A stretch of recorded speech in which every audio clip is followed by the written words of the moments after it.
সুপ্রিয় দর্শক, ঘোড়া মার্কার সমর্থনে ছাত্রলীগের সাবেক এবং বর্তমান শীর্ষ নেতারা একাট্টা হয়ে রাজপথে নেমেছে। আমরা দেখছি বিপুল সংখ্যক।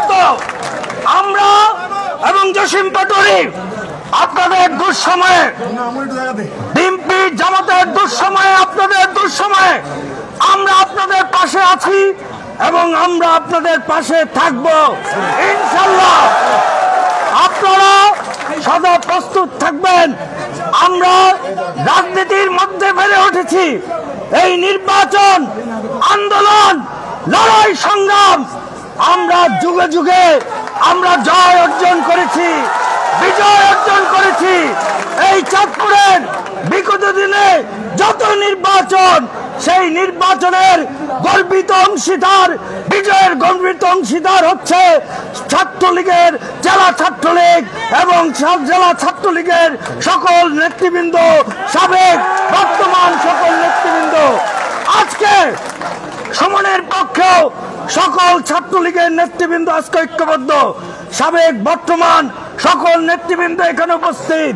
আমরা আগামী 21 তারিখ এই বিজয় অর্জন করে আমরা চাঁদপুরবাসীকে দেখিয়ে দেব এবং আমরা বিগত দিনে যেমনি বিজয় অর্জন করে আমরা মানুষের পাশে থাকার চেষ্টা করেছি, মানুষের কল্যাণে রাজনীতি করার চেষ্টা করেছি, মানুষের সেবায় রাজনীতি করার চেষ্টা করেছি, ঠিক আগামী দিনও আমাদের প্রার্থী যোগ্য এবং ভালো মানুষ, সে একজন মাস্টার ডিগ্রি হোল্ডার এবং সে একজন লয়ার। আজকে উপজেলা পরিষদের চেয়ারে আমরা একজন যোগ্য লোককে দেখতে চাই। কোন অযোগ্য লোক আমাদের প্রতিনিধিত্ব করবে সেটা আমরা চাই না। বিশেষ করে আমরা যারা সাবেক বর্তমান ছাত্রলীগ নেতৃবৃন্দ, আমার প্রতিনিধিত্ব করবে একজন যোগ্য লোক, এটাই আমাদের প্রত্যাশা। তাই আগামী নির্বাচনে আপনারা আপনাদের সর্বোচ্চ পরিশ্রম দিয়ে মানুষের দ্বারে দ্বারে গিয়ে ঘোড়া মার্কার বিজয় নিশ্চিত করবেন, এই আহ্বান জানিয়ে আমি আমার বক্তব্য শেষ করছি। জয় বাংলা, জয় বঙ্গবন্ধু, বাংলাদেশ চিরজীবী হোক। সাবেক সফল সভাপতি জনাব অ্যাডভোকেট জসিম উদ্দিন পাটোয়ারি, শ্রদ্ধা জসিম ভাই।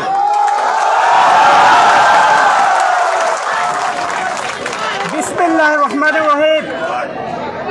আজকের এই পথসভায় আমাদের মাঝে উপস্থিত রয়েছেন হুমায়ুন কবির সুমনের ঘোড়া মার্কার সমর্থনে চাঁদপুর জেলা ছাত্রলীগের 90 দশকের সোনালী অর্জন সকল নেতৃবৃন্দ আজকে এই মঞ্চে উপস্থিত হয়ে চাঁদপুরবাসীকে জানিয়ে দিতে চাই, অ্যাডভোকেট হুমায়ুন কবির সুমন হচ্ছে একজন সৎ এবং আদর্শের প্রতীক। আমি অ্যাডভোকেট সুমনকে চিনি, পরিচিত সেই 90-এর পর থেকে বাংলাদেশের একজন সফল মন্ত্রী এপিএস ছিলেন এই হুমায়ুন কবির সুমন। এই এপিএস থাকাকালীন সময় আপনারা দেখেছেন বিভিন্ন এপিএস ডিপিএসরা বিভিন্ন ধরনের বদনাম করে। হুমায়ুন কবির সুমন হচ্ছে ব্যতিক্রম ধর্মী এপিএস, একজন চাঁদপুরের রাজনীতিতে জাহিদুল ইসলাম রোমান দেখেছি 90-এর পরে এবং 2001-এর পরে বিএনপি জামাতের সেই দুঃশাসনের সময় কারা নির্যাতন থেকে শুরু করে পুলিশের নির্যাতন হয়েছে। আজকে আমরা কি দেখতে পাই? আজকে কথিত লক্ষ্মীপুরের কিছু মানুষ, তারা আজকে চাঁদপুর শহরের নেতৃত্ব দেওয়ার ক্ষেত্রে চাঁদপুরকে বিতর্কিত করার জন্য, আমাদের প্রার্থীকে বিতর্কিত করার জন্য কথিত লক্ষ্মীপুর থেকে এসে চাঁদপুরকে, সুন্দর শহরকে, এই শহরের ঐতিহ্য হচ্ছে বাংলাদেশের মডেল, আমরা এই মডেলের জন্য কাজ করেছি। অন্য কেউ এই শহরকে সুন্দর, এই শহরকে আদর্শ শহর হিসাবে গড়ে তোলার জন্য আমরা 90-এর দশকের ছাত্রনেতারা ঐক্যবদ্ধভাবে কাজ করেছি। আমরা বিশ্বাস করি আদর্শ আমরা বিশ্বাস করি বঙ্গবন্ধুর আদর্শ, জননেত্রী শেখ হাসিনার আদর্শ।